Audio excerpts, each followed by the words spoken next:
What if I told you that financial plans are worthless? Sounds crazy, right? Well, I'm going to explain to you why a written financial plan is not as valuable as you may think. And then I'll talk about what's more valuable, as well as the kinds of things that can give you a better chance of an ideal retirement. Coming up on the Fed Corner.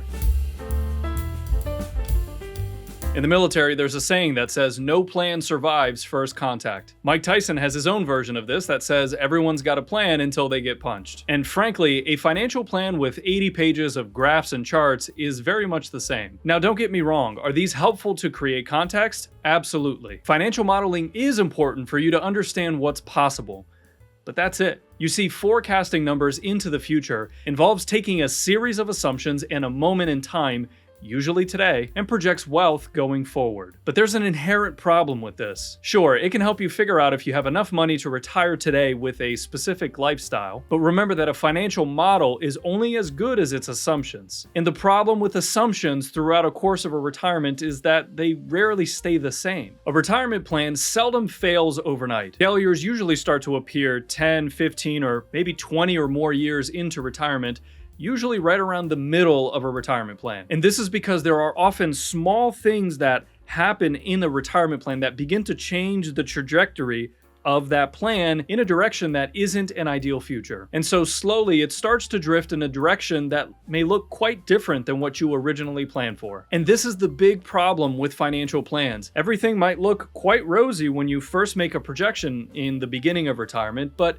what happens as time goes on? Did everything in your plan happen exactly as it was modeled? Folks, I've been helping federal retirees for many years, and I can confidently tell you that the reality of people's retirement always looks a bit different than what was originally modeled at the start of a retirement. Maybe they spent more on travel than they expected, or they wanted to buy a second home. Or here's one that everyone can relate to. Maybe the cost of living has gone up to levels that no one had anticipated, and now life just costs more to do the same things as before. Maybe there's a pandemic that causes the markets to fall apart. Maybe your investments weren't optimized as well as you thought they were, or you end up paying higher taxes over retirement because of bad planning. And that's the key here. A written projection is predicated on your getting everything else right that was required to support that projection in the first place. Take, for example, the fact that we're sitting on a tax code that's set to change in as little as 2 years. If you're using today's tax rates in your plan, then your projections are essentially dead on arrival. But maybe your plan does incorporate future tax changes, or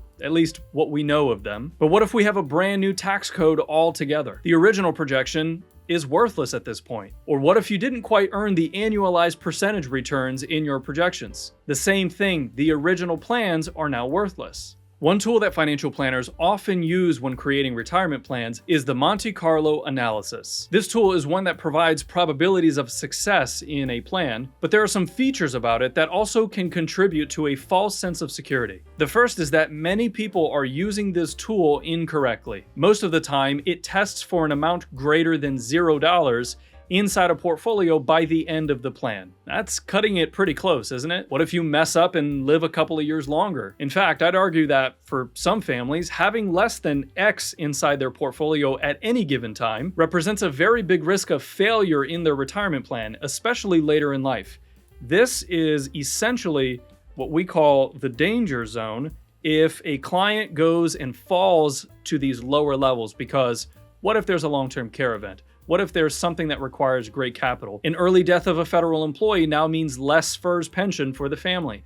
With less assets, this could be potentially catastrophic to the success of the plan. These are things that are difficult to represent properly with a financial plan done 15 years ago at the start of your retirement when you had the most money you've ever had. This is something that a Monte Carlo analysis just can't capture properly and could actually show you probabilities of success that are greater than what the reality is, especially if it doesn't include things like long-term care, early death, or any of the others I mentioned. The other problem is that if you were to run a Monte Carlo analysis every single day, you would get slightly different results each time you ran them. That's because your portfolio balance is changing consistently, your checking account might be going up or down, your savings are being depleted or replenished. All of these variables and many more are ones that will influence Monte Carlo probabilities of success. And what do these results mean? If the markets are doing really well for a number of months, maybe like this year, and it means that you have +8 in your probability of success from a Monte Carlo analysis. Does that mean that your plan now has an 8% better chance of being successful? No, it doesn't mean that at all. So how is it that people can have this ideal future they designed and be able to stay retired and financially safe through all of their lives? Before I get into that and what does work, look right below this video. If you're not yet subscribed to this channel and you're serious about your retirement, then now is your chance to subscribe. We put out regular videos just like this on helping you to make a better retirement plan, so make sure you get on the list so you don't miss out. So what is it that helps people have a greater chance of remaining retired? If you have tens of millions of dollars, then of course it's easier. But let's be honest, most federal retirees don't have that kind of wealth. Our clients are what I loosely call middle-class millionaires, where they know they're probably not going to live under a bridge, but they're also not really sure how everything comes together and how to optimize their plan and really how to get the most out of what they have. And a written financial plan is just the beginning. The true value of retirement planning is in the process that you take. A written plan can be worthless, but planning is invaluable. If you have a plan that you never update, never rerun projections, or never take the action items that lead you to a better future, then the plan that showed you that everything was going to be okay is completely wrong, and frankly, it's worthless. I've spoken to countless families who had 100-page leather-bound financial plans that they had made for them years ago, and that plan was set in their office or in the study and hasn't been touched since they got it. The most important component of a retirement plan is the proper implementation of the elements that will help you make sure you stay on the right course. The value of a pilot, for example, isn't in the plane, it's in the ability of the pilot to be able to make course corrections. Your ability to correctly adjust your course along the way